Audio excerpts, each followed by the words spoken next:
생활 지켜 보호해 주시고 이 시간에 다시 주님 앞에 주중에 나올 수 있도록 인도해 주셔서 감사합니다. 더운 날씨 저희 건강 지켜주셔서 또 모든 여건을 마련해 주셔서 저희가 여기서 하나님 앞에 나와 다시 하나님의 말씀을 듣고 또 하나님 앞에 모든 찬양과 또 필요를 알을 수 있는 그와 같은 복된 특권을 주신 것을 진심으로 고맙고 감사합니다. 오늘은 특히 여러 가지 사정으로 인해서 참석지 못한 여러 분들이 가만히 있습니다. 이민 초소에서 그리고 동일한 은혜를 허하여 주시옵시고 마음을 붙들어 주시옵시고 아버지 하나님께서 온전히 보호해 주시기를 간절히 바라옵고 원합니다. 또 더운 날씨에 여러 가지 모양으로 어렵고 힘이 처져 있는 여러 분들이 있습니다. 그리고 긍휼히 여기시고 불쌍히 여기시고 주님의 동일한 은혜로 인도해 주십시오. 아버지 하나님 바라옵고 원하오니 저희가 이 세상이 점점 더 악하게 되어가고 또 더 많은 민족들이 우리를 이끌고 참으로 이때나 이때 더욱 기도하지 않으면 저희가 참으로 쉽게 무너지고 또 넘어지는 것을 많이 경험해 왔었습니다. 아버지 하나님 바라옵고 원하오니 이 주중에 저희가 다시 불러놓으셨는데 저희를 그냥 돌아가게 하지 마옵시고 하나님의 말씀으로 저희를 채우셔서 저희의 영과 혼을 소생시키시고 주님께 더욱 밀착하게 하시고 주님을 더욱 알아가게 하시고 주님을 더욱 사랑하게 하시고 그래야 하나님께서 말씀하신 바 그 하나님의 생명의 말씀 이름의 말씀에 우리를 능히 세우실 수 있다고 약속하신 대로 저희를 능히 세워주시기를 간절히 바라옵고 원합니다. 아버지 하나님뿐만 아니라 저희의 기도가 하나님의 말씀에 입각해서 합당한 기도가 되기를 원합니다. 아버지 하나님 바라옵고 원하오니 또 주님께 감사할 것과 또 주님께서 우리에게 베푸신 모든 것들을 찬양할 때 아버지 하나님 참으로 진정한 마음으로 저희가 영적인 재물을 주님 앞에 드릴 수 있도록 도와주시기를 간절히 바라옵고 원합니다. 아버지 하나님 이 시간은 주님 손에 부탁합니다. 주님께서 이 시간을 지키시고 부족한 자에게 이 사업을 맡기셨는데 주님 지혜와 명철 더하시고 주님의 영으로 충만하게 채우셔서 이 사업을 온전히 감당케 하시고 주님 영광을 얻으시고 저희에게는 귀한 축복된 시간으로 인도해 주십시오. 우리 주 예수 그리스도 이름으로 기도하옵나이다. 아멘.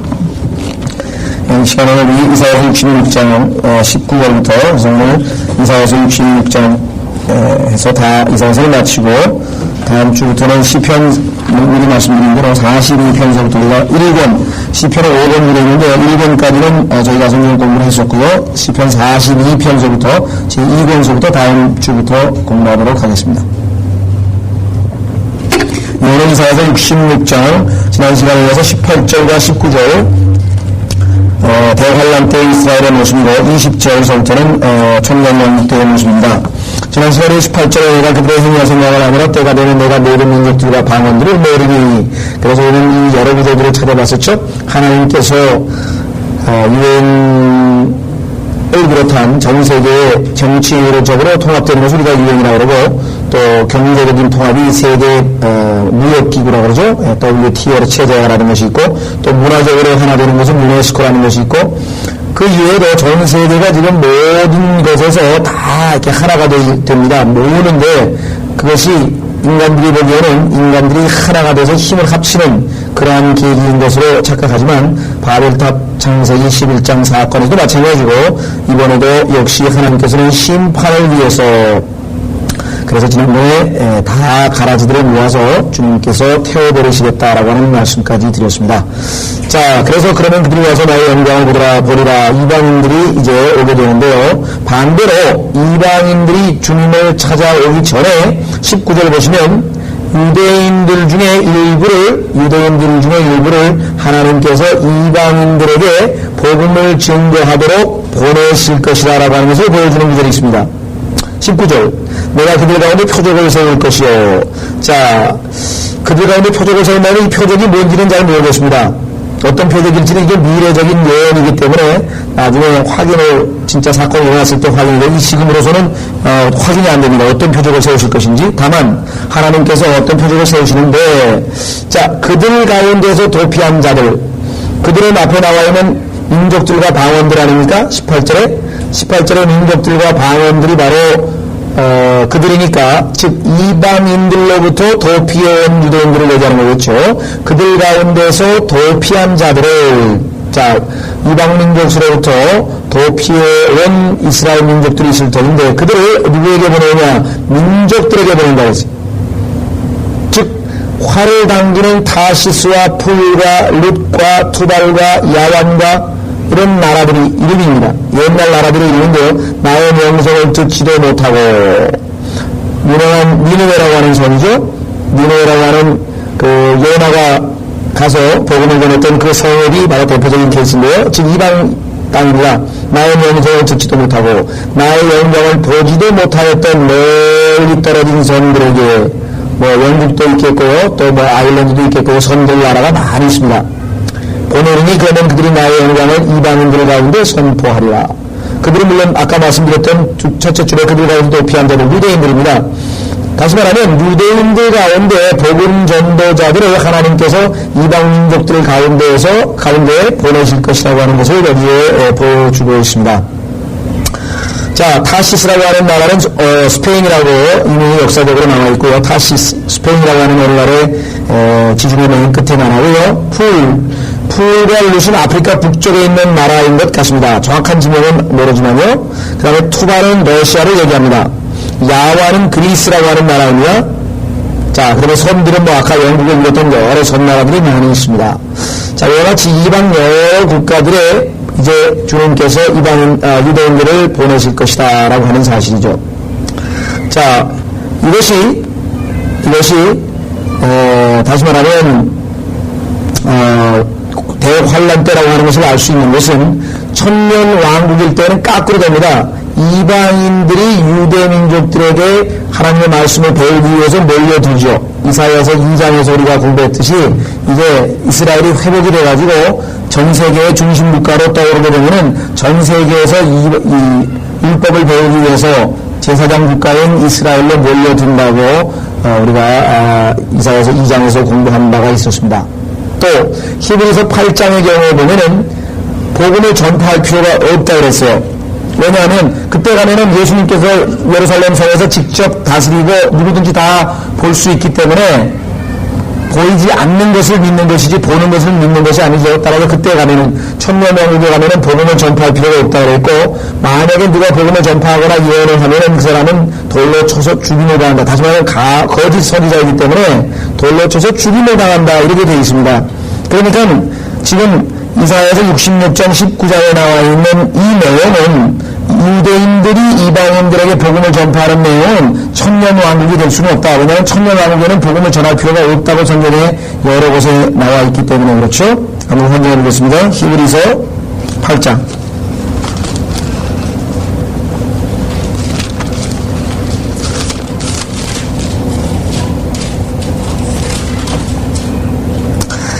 히브리서 8장에 보면 예수님께서 재림하셔서 이제 새로 유다와 언약을 체결하는 그 내용이 나옵니다. 히브리서 8장 8절 히브리서 8장 8절 그들에게 허물을 발견하고 그가 말씀하시기를 보라 그 날들이 오리라 주가 말하노라 내가 이스라엘 집과 유다 집과 더불어 새 언약을 맺으리라. 그것은 내가 그들의 조상의 손을 잡아 이집트 땅에서 인도하여 내던 날에 그들과 세운 언약과 같이 아니하리니 구약은 안 지켰죠. 이는 그들이 내 언약 속에 머물러 있지 아니하므로 내가 그들을 돌아보지 아니하였습니다. 주가 말하노라 그 날들 이후에 즉 재림 때 얘기합니다. 내가 이스라엘 집과 세울 언약이 이것이라 주가 말하노라 내가 내 율법들을 그들의 생각에 두고 그들의 마음에 그것들을 기록하리라. 그렇습니다. 죄송합니다. 하나님께서 처음에 이스라엘 백성에게는 돌판에다가 손가락으로 십계명을 써서 주었지만 그것은 지키지 않았어요. 그래서 심판을 받았습니다. 이번에는 예수님께서 다시 새로운 언약을 체결하실 터인데 그때는 뭐냐 생각에다가 마음에다가 율법을 기록하겠다. 나는 그들에게 하나님이 되고 그들은 내게 백성이 되리라. 11절 그들이 자기 이웃이나 형제에게 일일이 가르쳐 주를 알라고 하지 아니하리니. 따라서 이것은 교회 시대가 아닌 것을 알 수 있어요. 오늘날 우리가 이 구절대로 하면 복음을 전하지 말라는 소리인데 아니죠. 이 내용은 천년 왕국이 시작이 되면은 복음을 전파할 이유가 없다는 것이에요. 왜? 이는 그들이 가장 작은 자들로부터 가장 큰 자에 이르기까지 다 나를 알게 될 것이기 때문이라. 그런데 이사야서 66장 19절에서는 복음을 전파하러 가니까 아하, 이거는 천년왕국 시대가 아니고 대환란 시대라고 하는 것을 우리가 구분해서 봐야 되겠죠. 자, 한 구절 더 찾겠습니다. 스가랴서 13장 3절. 그러니까 복음 전파할 날도 얼마 남지도 않았어요. 왜냐하면 주님이 오시면 복음을 전파할 이유가 없는 다 아는데 이미 주님이 눈으로 보이시는데 스가랴서 13장 3절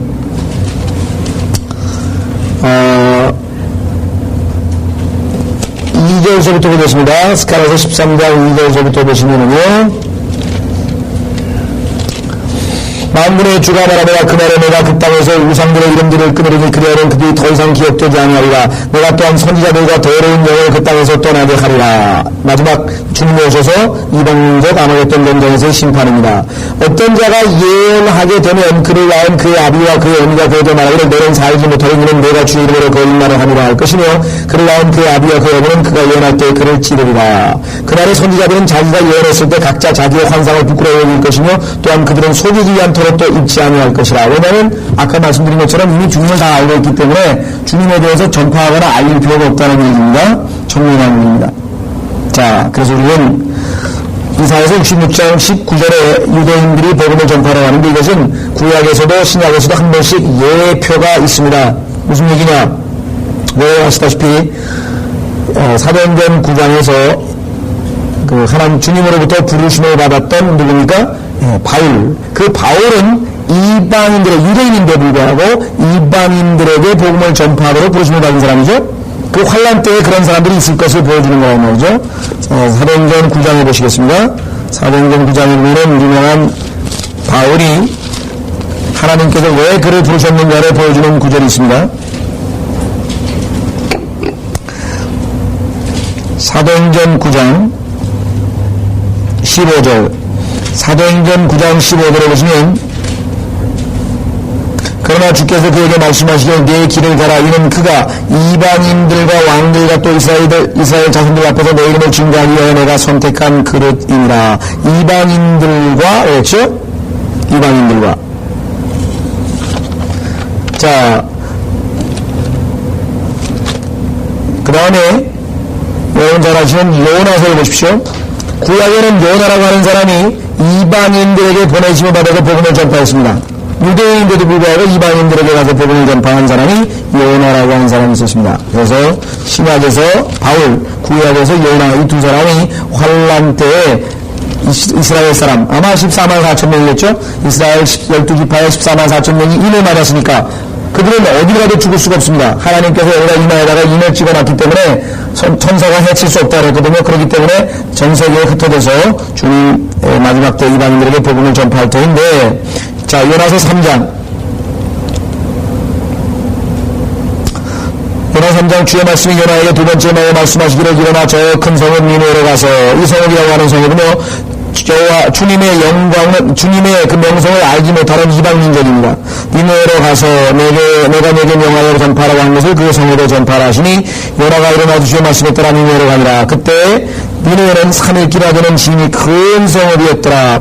요나가 그 성읍에 들어가 하루길을 시작하고 그가 부르짖기를 40일이 지나면 니느웨가 무너지리라 하였더라. 그리하여 니느웨 백성이 하나님을 믿고 금식을 선포하고 굵은 배옷을 입었으니 가장 큰 자로부터 가장 작은 자에 이르기까지라. 소문이 니느웨 왕에게 여자 왕이 그의 보좌에서 오르다 그의 왕복을 벗고 굵은 배옷을 입고 제에 앉았더라. 이렇게 해서 결국은 10절에 보시면 하나님께서 그들의 행함을 보시니 그들의 악한 길을 돌이키는지라. 그러므로 하나님께서는 그들에게 내리시겠다고 말씀하셨던 재앙에서 돌이키시고 그들을 행하지 않으셨더라. 즉 요나의 복음 전파로 인해서 이방인들이 회개하는 것을 볼 수가 있습니다. 자, 그래서 우리는 다시 이사야서 66장으로 오면 바로 그 사건이 그대로 전개됩니다. 이사야서 66장 19절 내가 그들 가운데 표적을 세울 것이며 그들 가운데 도피한 자들을 유대인들을 민족들에게 보내는데 그 민족들은 어떤 민족들이냐. 여기 몇몇 이름이 나와 있습니다. 화를 당기는 다시스, 스페인, 풀과 룻, 북아프리카, 투발, 러시아, 야완, 그리스, 그리고 나의 명성을 듣지도 못하고 나의 영광을 보지 못하였던 멀리 떨어진 선들에게 보내리니 그러면 그들이 나의 영광을 이방인들 가운데 선포하리라. 그죠? 하나님의 영광을 이방인들 가운데 선포하는 유대인 복음 전파자들, 아마 이들이 아마 인을 맞은 14만 4천 명일 가능성이 제일 높은 것 같습니다. 아마 그때 어쩌면 대한민국에도 어느 지파가 와서 전파를 할지 모르지만 아마 대한민국 땅에도 와서 전파할지 모르겠어요. 그렇죠? 그야말로 그 사람들은 주의 증인들이, 여호와의 증인들이며 그야말로 그때 가면 여호와의 증인들이 아주 본격적으로 아주 활동을 해야 될 그 시기입니다. 자, 20절 그들은 너희의 모든 형제들을, 그들은 이방인들입니다. 너희의 모든 형제들을, 이스라엘입니다. 모든 민족들에게서 말과 병거와 가마와 노새와 빠른 짐승에 태워 죽게 드리는 예물로 나의 거룩한 산 예루살렘으로 데려오리라.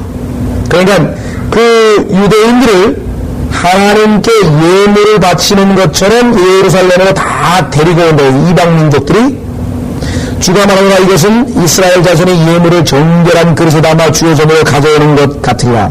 마치 이스라엘이 하나님께 제물을 바쳐서 옛날에 제사 지내듯이 이번에는 이방인들이 복음 전파를 듣고 변화를 받아서 유대인들을 예루살렘으로 가마에다가 말에다가 병거에다가 다른 짐승에 대한 도서에다가 태워가지고 데리고 온다라고 하는 것입니다. 그야말로 천년왕국이죠. 여러분 잘 아시는 것처럼 이사야서 2장에 보시면은 모든 사람들이 가자 우리 야곱의 전으로 올라가자 한번 확인해 보겠습니다. 이사야서 2장 천년왕국의 모습입니다. 천년왕국의 모습.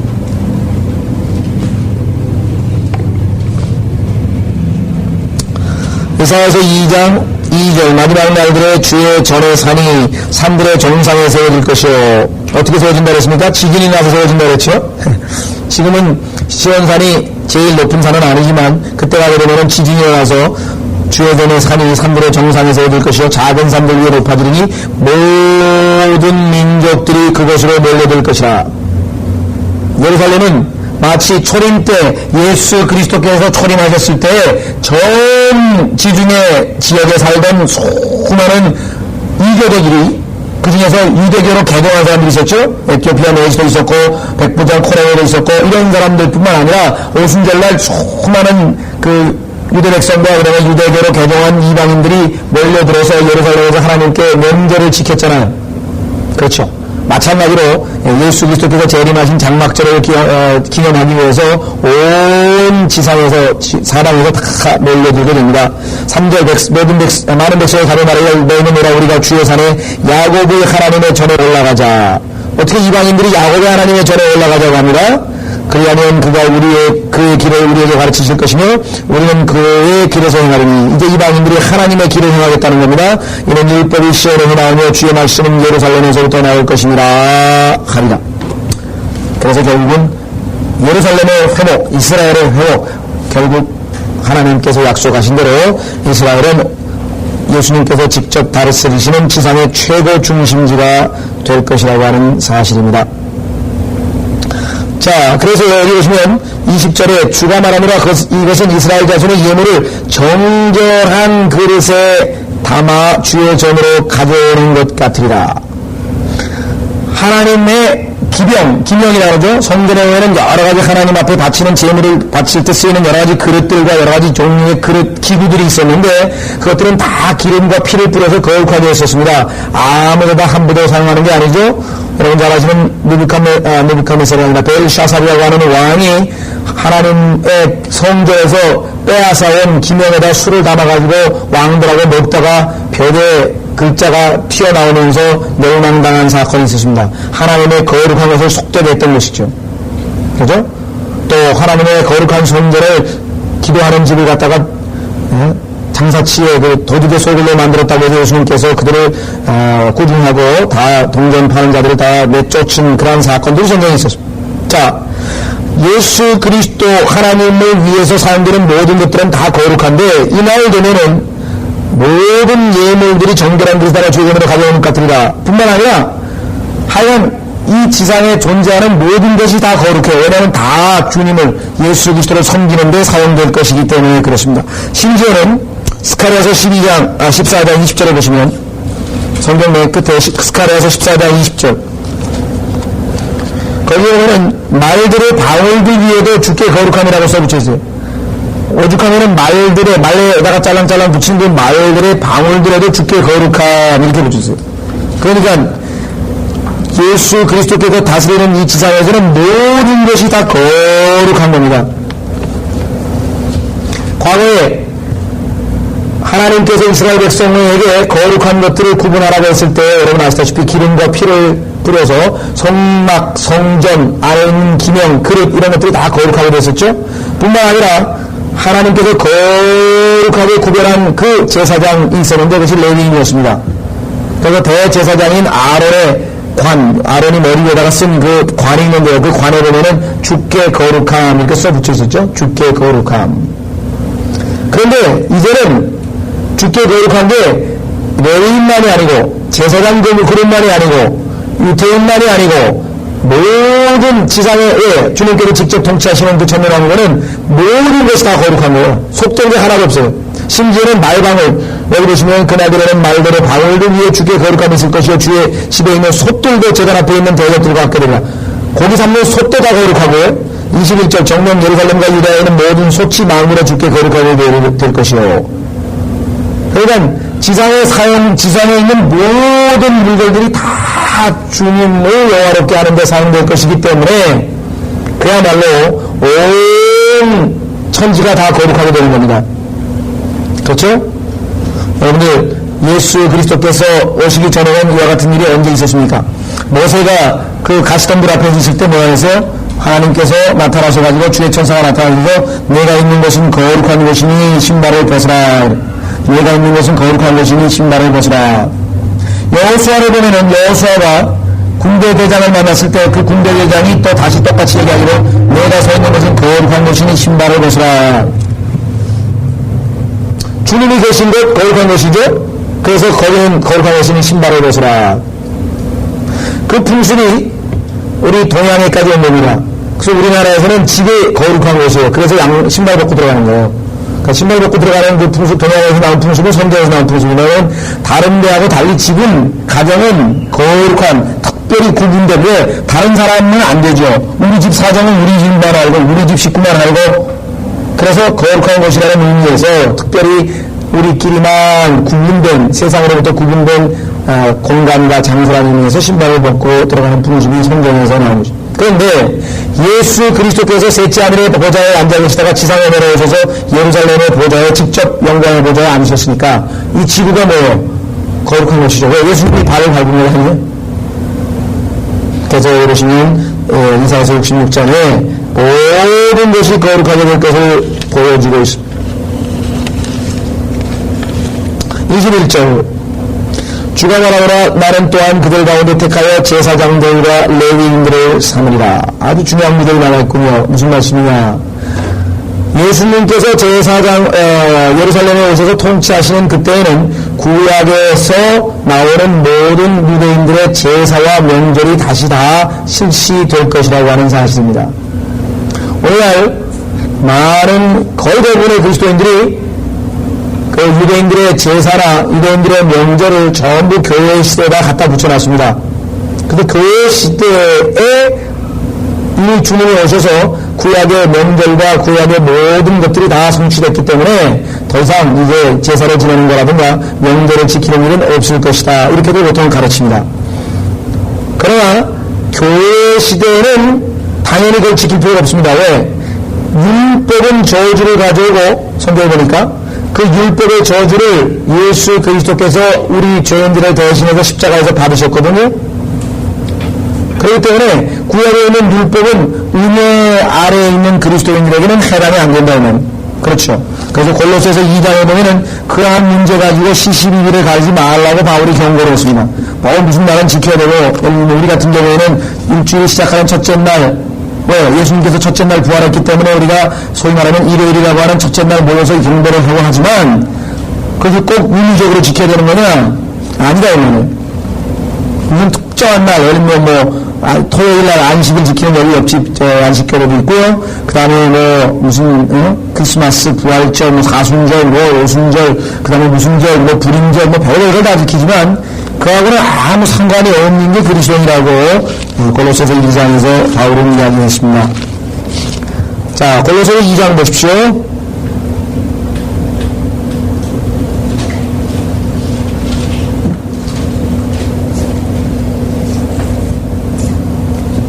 골로새서 2장에 보시면 예수 그리스도께서 자 14절 우리를 거스르고 우리를 대적한 우리를 거스르고 우리를 대적한 게 뭐냐면 손으로 쓴 변명이에요. 율법. 왜냐하면 율법의 내용에는 우리가 안 지킨 내용들이 많이 들어가 있거든요. 그래서 우리를 거스르고 우리를 대적한 손으로 쓴 변명을 지워버려야 돼요. 또 그것을 그 십자가에 못 박아 없애셨으며 정사와 권세를 벗겨내어 그것들을 공개적으로 나타내시고 십자가로 그들을 이기셨느니라. 그러므로 16절 나오죠. 그러므로. 왜? 법령, 14절에 나와 있는 쓴 법령, 율법을 지워버리셨으니까 음식으로나 마시는 것으로나 거룩한 날이나 세 달이나 안식일들에 관해서는 아무런 예를 판단하지 못하게 하라. 이런 거 지킬 거 하나도 없다고요. 음식, 마시는 거, 거룩한 날, 세 달, 안식일, 이런 건 우리하고는 아무 상관이 없다고 말이에요. 왜? 11절, 이런 것들은 다가올 것들의 그림자이니 너는 그리스도의 것이니라. 예수 그리스도의 몸된 교회는, 예수 그리스도의 몸된 교회는 그리스도의 것이죠. 그렇죠? 예수 그리스도의 몸된 교회는 그리스도의 것인데 왜 자꾸만 구약의 율법에 나와 있는 것처럼 명절을 지키고 무슨 거룩한 날을 따라 지키고 세 달 지키고 안식일 지키고 뭐 자꾸 지키려고 하는가? 자, 다가올 것들의 그림자라고 했잖아요. 그러면 다가올 것이 뭐예요? 바로 여기 나와 있는 내용들이 다 다가올 것이에요. 다시 말하면 천년 왕국 때에 이루어질 것이라면 천년 왕국 때 다시 실시될 것을 여기서 보여주고 있죠. 따라서 우리는 이것은 예수 그리스도께서 오셨기 때문에 이미 다 끝장났다. 더 이상 이제 율법과 제사와 명절은 아무 짝에도 소용없다. 이렇게 주장하는 사람들은 성경의 절반만 아는 경우죠. 왜? 이스라엘이 하나님 앞에 회개하고 돌아오면 그 회개의 표시로 하나님 앞에 제사를 1000년 동안 드리게 될 것입니다. 그 내용이 에스겔서 40장에 쭉 나와 있습니다. 한번 확인해 보겠습니다. 에스겔서 40장으로 가시면 이스라엘은 1000년 왕국 때 모든 제사와 명절을 지킬 것이라고 하는 것을 보여줍니다. 교회 시대는 우리는 안 지킵니다. 우리는 은혜 가운데 있으니까 안 지킵니다.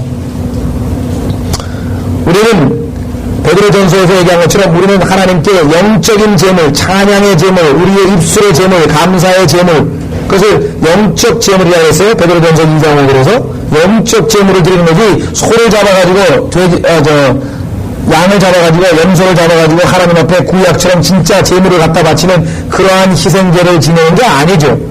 우리가 하나님께 바치는 희생물은 뭐예요? 우리의 몸입니다. 너희의 몸을 하나님 앞에 산 제물로 바치라 그랬잖아요.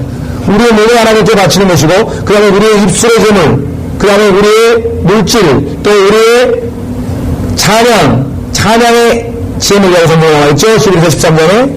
그러니까 오늘날 우리가 영적인 제사장으로, 우리가 하나님의 제사장으로, 만인 제사장이니까요. 우리가 왕같은 제사장으로 하나님께 드리는 제물은 구약의 제사장들처럼 소 잡고, 염소 잡고, 양 잡는 게 아니죠. 따라서 구약에 나와 있는 명절들은 그리스도인들과는 상관이 없다는 것이죠. 자, 에스겔서 40장에 보시면요. 41절. 여기 보면요. 39절부터 보겠습니다. 구약시대의 모습하고 틀립니다. 이것이 구약이 아니라고 하는 것을 금방 알 수 있는 것은 구약시대의 번제단과 여기에 나와 있는 번제단은 아주 내용이 틀려요. 한번 확인해 보세요. 39절 보시면 대문 현관에는 이쪽에 상이 둘 저쪽에 상이 둘 있는데 그 위에서 번제물과 속죄제물과 속건제물을 잡기 위함이더라. 상이 돌로 된 상에서 제물을 잡았는데 구약에서는 어디가 있습니까? 번제단이 있어서 노수로 돼 있죠? 노수로 된 완전히 지금 다른 얘기죠. 자, 구약에서 하나님께 제물을 잡는 그 제단과 여기 나와 있는 천년 왕국대 이스라엘이 하나님 앞에 제사 지내는 제단은 틀립니다. 따라서 이것은 어떤 사람들이 얘기하는 것은 구약하고 틀려요. 이건 구약 얘기지 무슨 천년 왕국 얘기냐 틀립니다. 자, 뿐만 아니라 44장 보시면 레위인들이 직접 주님을 섬기는 모습을 확인해 볼 수가 있습니다. 에스겔서 44장 15절 에스겔서 44장 15절 그러나 이스라엘 자손이 내게서 떨어져 곁길로 갔을 때 내 성소의 책무를 지켰던 사독의 아들들 레위인 제사장들이 내게로 와서 나를 섬기리니 보세요. 레위인 제사장들이 와서 나를 섬기리니 구약의 제사가 다시 회복된 것을 알 수 있습니다. 더더군다나 47장으로 가면은 47장에 죄송합니다. 45장 17절 에스겔서 45장 17절을 보시면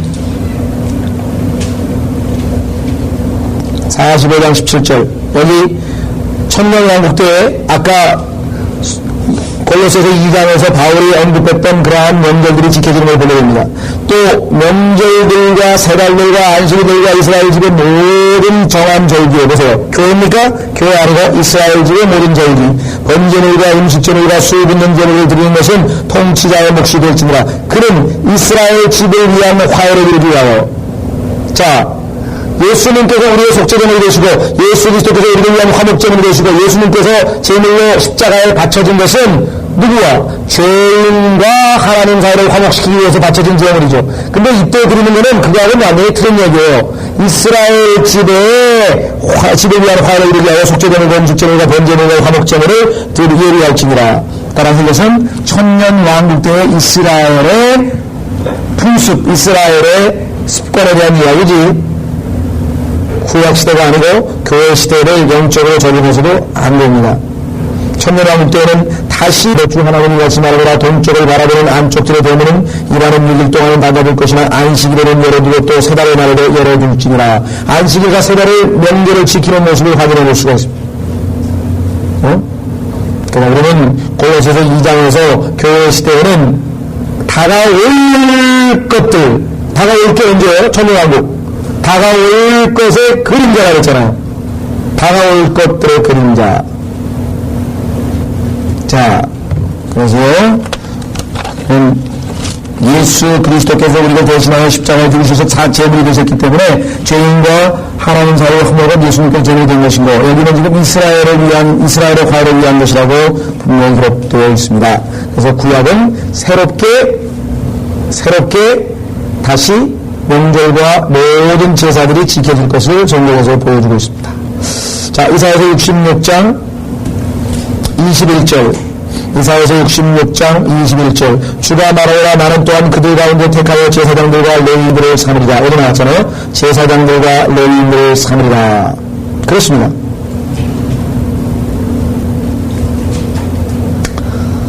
자, 그래서 이제 22장 22절입니다. 22절. 주가 말하노라 내가 만들 새하늘들과 새 땅이 내 앞에 항상 있는 것 같이 너희 씨와 너희 이름도 항상 있으리라. 자, 유대인들에 대한 언급이네요. 새하늘들과 새 땅이 내 앞에 항상 있는 것 같이. 자, 그러면은 이들은 누구냐? 너희라고 하는 것은 21절에 제사장 레위인들이죠. 제사장들과 레위인들. 20절에는 너희 모든 형제들 그리스도 이스라엘 사람들입니다. 다음에 20절 맨 끝부분에 이스라엘 자손, 즉 예루살렘 이스라엘 레위인, 다시 말하면 이스라엘 민족의 이름이 항상 있으리라고 하는 하나님의 약속입니다. 자, 이런 새하늘과 새 땅에 대해서 성경에서 한번 몇 구절을 확인해 보겠습니다.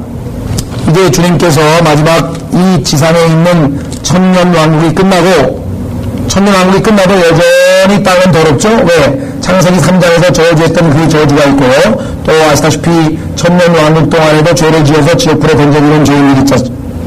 더더군다나 천년 동안 묶여있던 마귀가 풀려나오게 되면 곡과 마곡이 반역을 일으켜서 예수 그리스도께 다시 한번 반역하는 사건이 있게 되는데, 그때 하늘에서 불이 내려와서 모두를 불살라서 이제 옛 하늘과 옛 땅이 사라져버리는 사건이 베드로후서 3장에 기록되어 있습니다.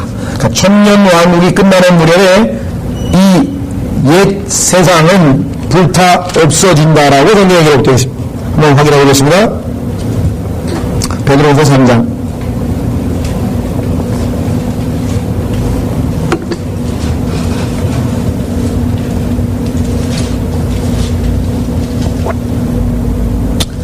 자, 베드로후서 3장에 보시면요, 세 가지 하늘들이 나옵니다. 예를 들면 우선 3절. 먼저 알 것은 이것이니 마지막 날들에 조롱하는 자들이 와서 그들의 정욕대로 행하며 말하기를 그가 온다는 약속이 어디 있느냐. 만약에 우리 주변에 예수님의 재림에 대해서 조롱하는 자가 오면은 그것은 뭐예요? 가짜, 잘못된 자들이라고 하면서 금방할 수 있습니다. 그 다음에 조상들이 잠든 이래로 만물은 창조의 시작부터 그대로 있다. 아니, 창세기 1장 1절부터 여태까지 아무 일도 없었다, 이렇게 주장하는 자들이 있어요. 천만의 말씀. 엄청난 심판이 있었죠. 왜? 5절에 나와 있잖아요. 이는 그들이 이것을 고의로 잊으려 합니다.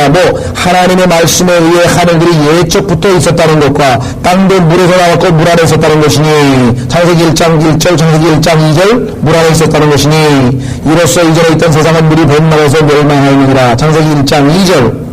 창세기 1장 2절에 아시다시피 온 우주가 물에 잠겨 있었습니다.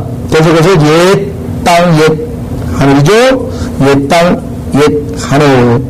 그런데 7절에 그러나 현재 있는 하늘들과 땅, 즉 하나님께서 창세기 1장에서 새로 창조를 하셨는데 6일 동안 그 현재 있는 하늘들과 땅은 그 동일한 말씀으로 보존되어 있을 때 경건치 아니한 자들의 심판과 멸망의 날에 불사르려고 간수되어진 것이냐.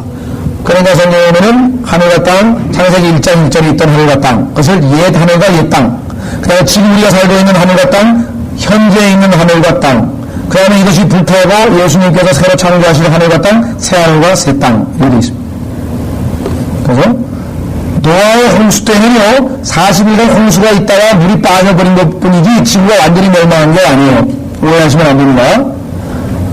지구가 완전히, 지구뿐만 아니라 온 우주가 완전히 물에 잠겨 있었던 것은 창세기 1장 2절 사건이죠. 온 우주가. 그래서 거기에서부터 뭐예요? 땅이 나왔죠. 물속으로부터. 왜? 하나님께서 창조를 가르쳤기 때문에.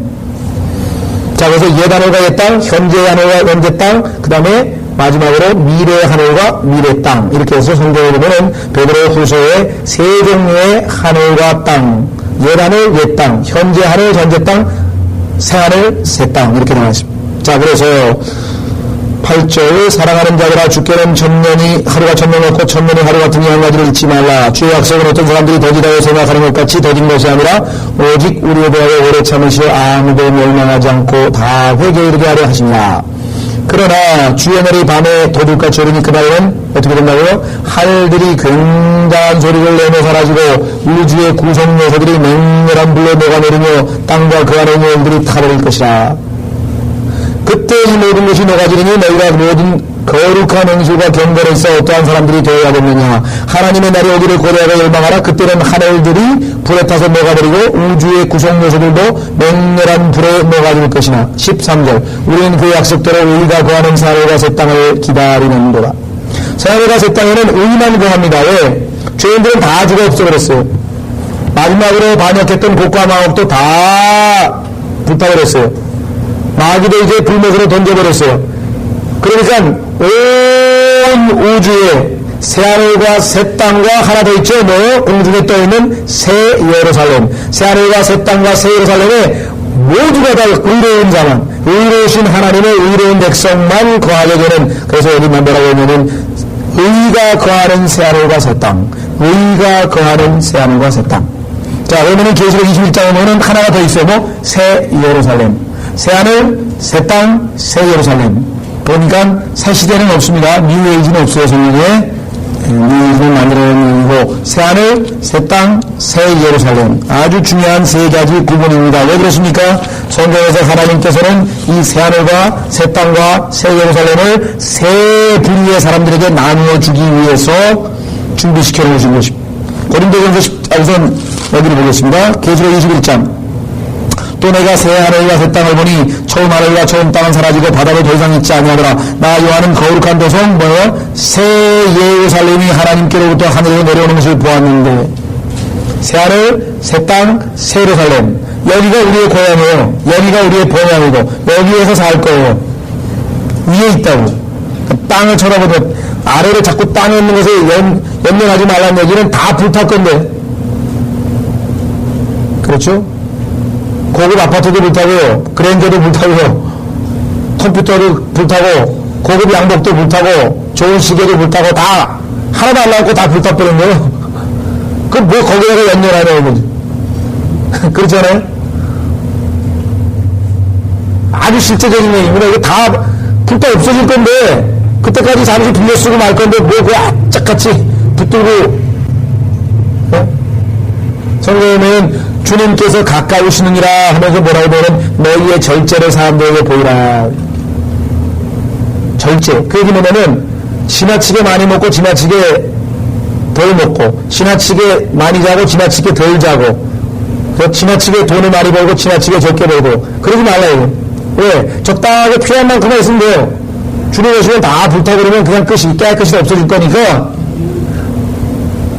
그저 보니까 어떤 사람이 요즘에 벤처 있잖아요. 나스닥인지 코스닥인지 뭐가 뭔지 잘 모르겠는데 하여간 거기다 투자를 해가지고 때에 갑자기 100억을 번 거예요. 이 사람이 100억을.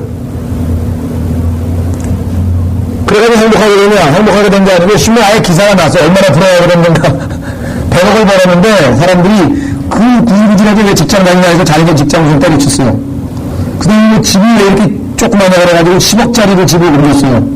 그 다음에 외제차를 샀어요. 그리고 이제 뭐 어디 가면 그냥 뭐 술자리 가면 뭐 100만원, 200만원씩 뭐 거대하게 아주 막 거창하게 이제 퍼마시고 그러는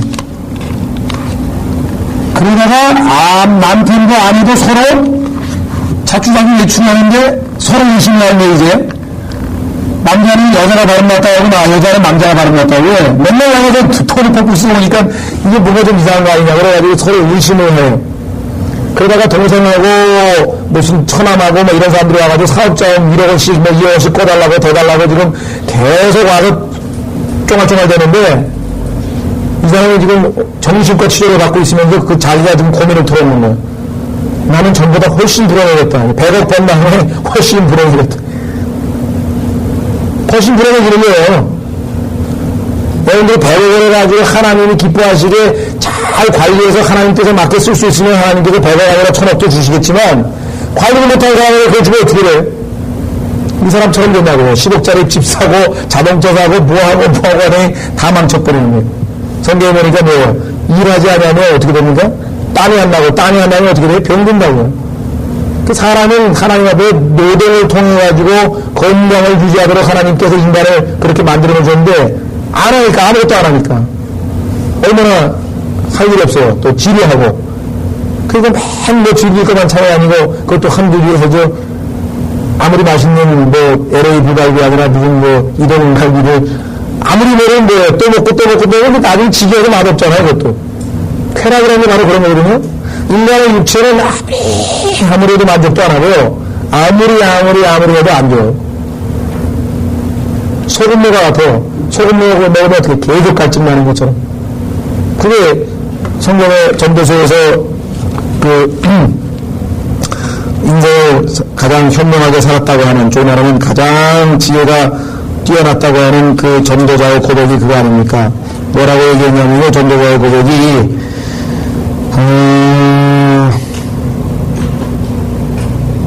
이렇게 나오네요. 만물은 수고로 가득 찼으나 사람이 그것을 표현할 수 없으니 눈은 보는 것으로 만족하지 못하며 귀는 듣는 것으로 채워지지 아니하는구나. 절대로 만족하지 않아요. 자, 그래서 우리는 새 하늘과 새 땅과 새 예루살렘 여기에 모든 관심의 초점이 가 있어야 됩니다. 그래서 성경에서 뭐라고 하죠? 위에 있는 것들을 생각하라. 위에 있는 것들에 마음을 두라. 자, 고린도전서 10장 32절에 보면은 왜 하나님께서 이 세상에 있는 모든 일들을 세 구분으로 나눴는가? 마지막 존재하는 양태도 마찬가지예요. 고린도전서 10장 32절은 성경을 기록한 세 대상입니다. 하나님께서 이 지상에 있는 인간을 세 수로 구분시키셨는데 고린도전서 10장 32절 유대인에게나 이방인에게나 하나님의 교회에게나 아무도 거치는 자가 되지 말라. 하나님께는 유대인과 이방인과 그 다음에 유대인들 이방인들 예수 그리스도를 믿은 사람 이렇게 교회 하나님의 교회 세 구분으로 되어 있습니다. 그 성경도 유대인에게 쓰신 내용은 유대인에게 이방인들에게 쓰신 내용은 이방인들에게 그 다음에 교회에게 쓴 내용은 교회에게 여기서 구분해서 보지 아니하면 지난번에 보인 것처럼 야고보서 2장하고 로마서 4장하고는 모순이다 이런 얘기가 나올 수밖에 없다는 얘기입니다. 자, 그러면 하나님께서는 성경에 보니까 뭐예요? 창세기 13장에 보면요. 이 새 땅은 누구를 줄 거냐? 새 땅은 유대인들에게 주시기로 돼 있어요. 땅은 유대인에게 주시기로 돼 있다고요. 땅. 창세기 13장.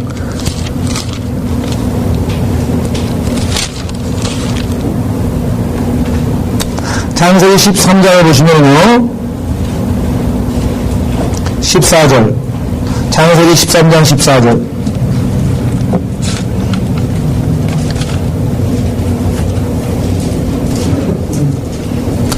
롯이 아브라함에게서 갈라짐을 주께서 아브라함에게 말씀하시기를 이제 내 눈을 들어 내가 있는 곳에서부터 북쪽과 남쪽과 동쪽과 서쪽을 바라보라.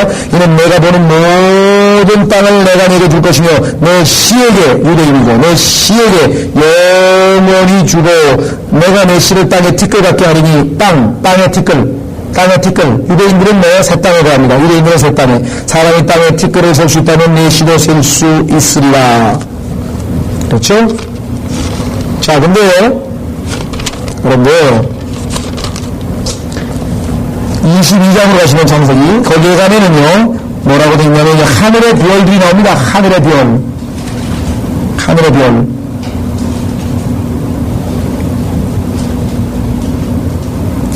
여기 보시면은요,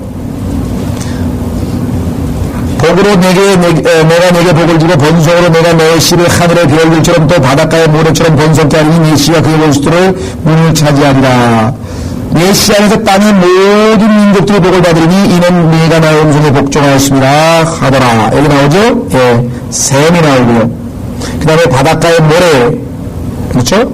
자, 그러면 성경에 보니까 하늘의 별, 바닷가의 모래, 땅의 흙 이렇게 해서 세 부분으로 그 아브라함의 씨에 대해서 성경에서 언급했군요. 자, 그들은 땅을 누구에게 줬다? 하나님께서 유대인에게. 자, 그러면 새 예루살렘이 가 있을 곳은 뭐예요? 우리죠. 새 예루살렘에 갈 사람들은 예수 그리스도의 신부 아닙니까? 계시록 21장 뭐라고 했어요? 신부가 남편을 위하여 단장하는 것 같이 예비되었더라. 계시록 21장 2절 신부. 그렇죠? 다음에 새 예루살렘을 보고 9절 21장 9절 또 마지막 7 재앙을 담은 7 골병을 가진 7 천사 가운데 하나가 내게 와서 나와 대화를 말하기를 이리 오라 내가 너에게 신부인 어린 양의 아내를 보여주리라. 그가 영화를 말하지 크고 높은 산으로 가서 근도선 거룩한 예루살렘이 하나님께로부터 하늘에서 내려가는 것을 내게 보여주니 새 예루살렘 누구예요? 어린 양의 신부인 교회가 살게 될 것, 교회의 차지, 교회가 머물게 될 것, 새 예루살렘. 그래서 예수님께서 말씀하시기를 내가 처소를 예비하러 가노니 처소, 연복음 14장에서 내가 처소를 예비하러니 그것을 다 예비하는 내가 너를 다시 너 있는 곳으로 데리고 와서 함께 지내겠다고 말씀하셨죠.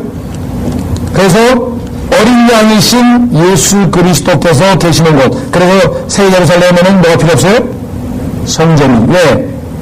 어린 양이 성전이고 하나님이 성전이기 때문에 성전이 필요 없다 그랬죠. 23절 22절 요한계시록 21장 22절에 보니까 지상에는 성전이 있어요.